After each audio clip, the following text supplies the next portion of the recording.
about the K-12 Araling Panlipunan learning area, specifically in junior high school, because the critics are saying that we should bring back Philippine history. Remember that?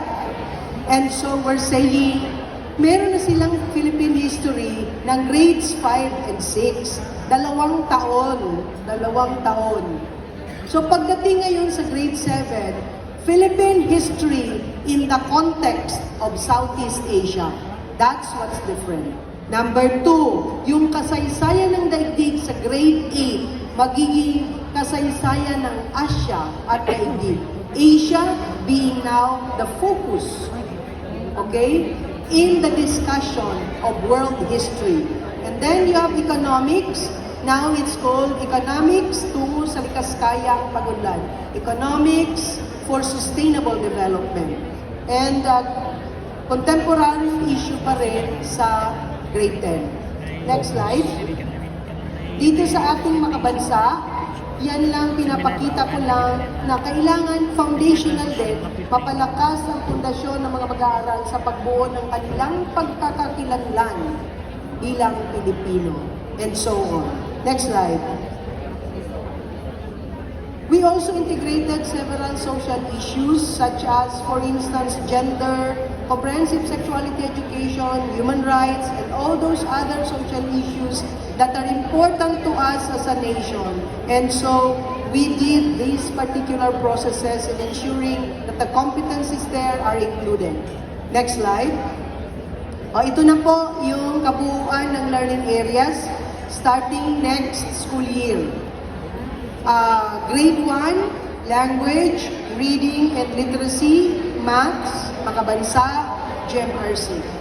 Pagdating ng grade 2, pareho pa rin. Pagdating ng grade 3, you have included science. Grades 4 to 10, pareho pa rin except for the nomenclature of ESP that became GMRC and values education. So yan po yun. Okay, next. Senior high, Alam ko, meron ba akong pakiramdam na natutuwa kayo sa bagong mga alamat ko?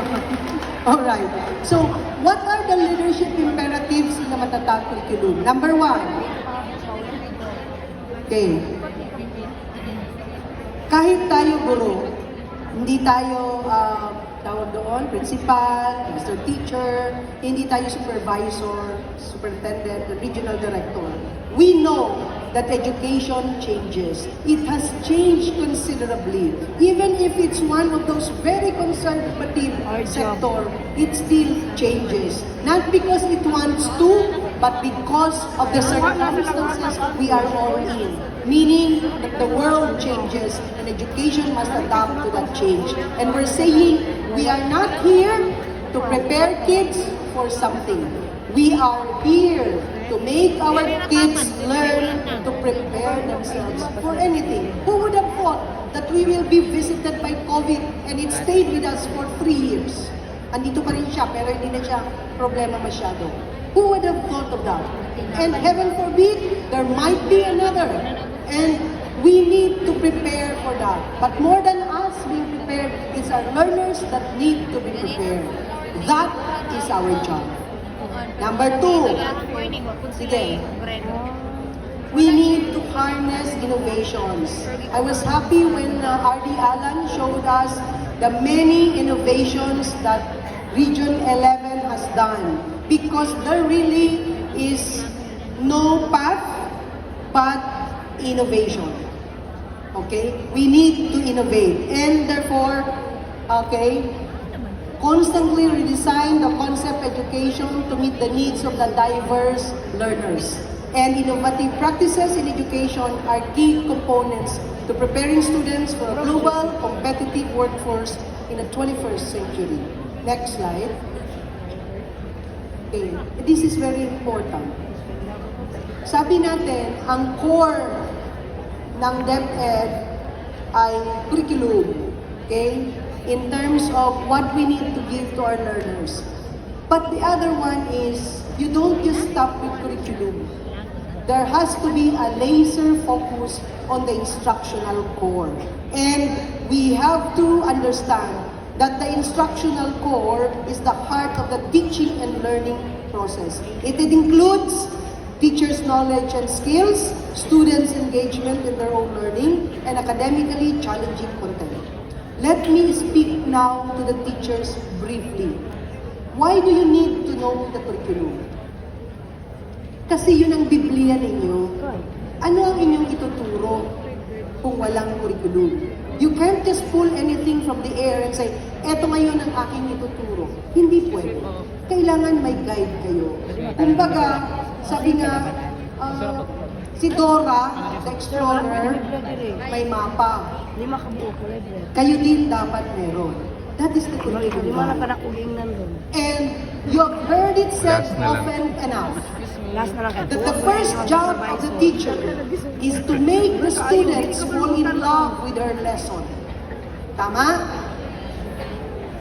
Not with her student, but with her lesson. Okay? The first job of the teacher is to make her students fall in love with the lesson. And you can't make your students fall in love with the lesson unless you know the lesson by heart. And that's where the curriculum comes in.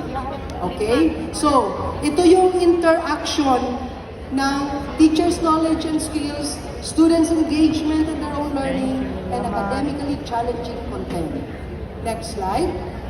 Number 3, harness education technology. Sabi rin kanina ni R.D. Alan, around 179,000 ang subscribers ninyo doon sa inyong TV and all those other technology. And then, we have seen the power of these during COVID. Let us continue to harness it. Let us continue to use it. Because the future of education is hybrid. Hybrid siya. Okay? And so, because of that, we need to make sure that we have the necessary equipment and tools, okay, to do that. Next slide. Hybrid talaga. Ito lang medyo tawag dito. Some facts about our EdTech na there are 1 million and so on and so forth. The point being, we need to harness all the IT that we have in the Department of Education and those that have been donated generously by our LGUs. Next slide. Parent engagement. Diba, nung COVID, sino talaga ang naging guro ng mga bata? Ang mga magulang. At kayo, alam ko, magulang din, tinuruan niyo ang mga bata. Kaya nga, diba, ang joke dati, nung at the end of the month, sasabihin ng mga magulang, kailangan daw sweldohan din sila. Kasi sila ang nagturo sa mga bata. Diba? But nowhere and at no time was there ever a strong engagement with the home and the school than during the pandemic. Diba? And that's why, even as we go full face-to-face, we do not lose that leverage. Kailangan sustained ang efforts natin to engage the parents. Because let us admit, 8 hours or even 6 hours of the day of the students are spent in school. The rest of the hours are spent with family. And that's why it's important that the school and the home collaborate in order to bring about several changes in the minds and hearts of the students. Next slide. Ito, alam ninyo, meron tayong tinatawag na teacher agency. Meron din tayong tinatawag na student agency. Meaning, from teacher-centered to student-centered. Meaning, from less us, kasi, di ba, ang model natin ng pagtuturo, it's the teacher who's the sage on the stage. Now, we're saying, dyan lang kayo. Guide the learners, make them more empowered so that on their own, they can also guide their own learning. Okay? Chart their own learning. Empower them to do that. Okay? Next slide. Okay. Paalaala sa mga guro. from teacher-centered to student-centered.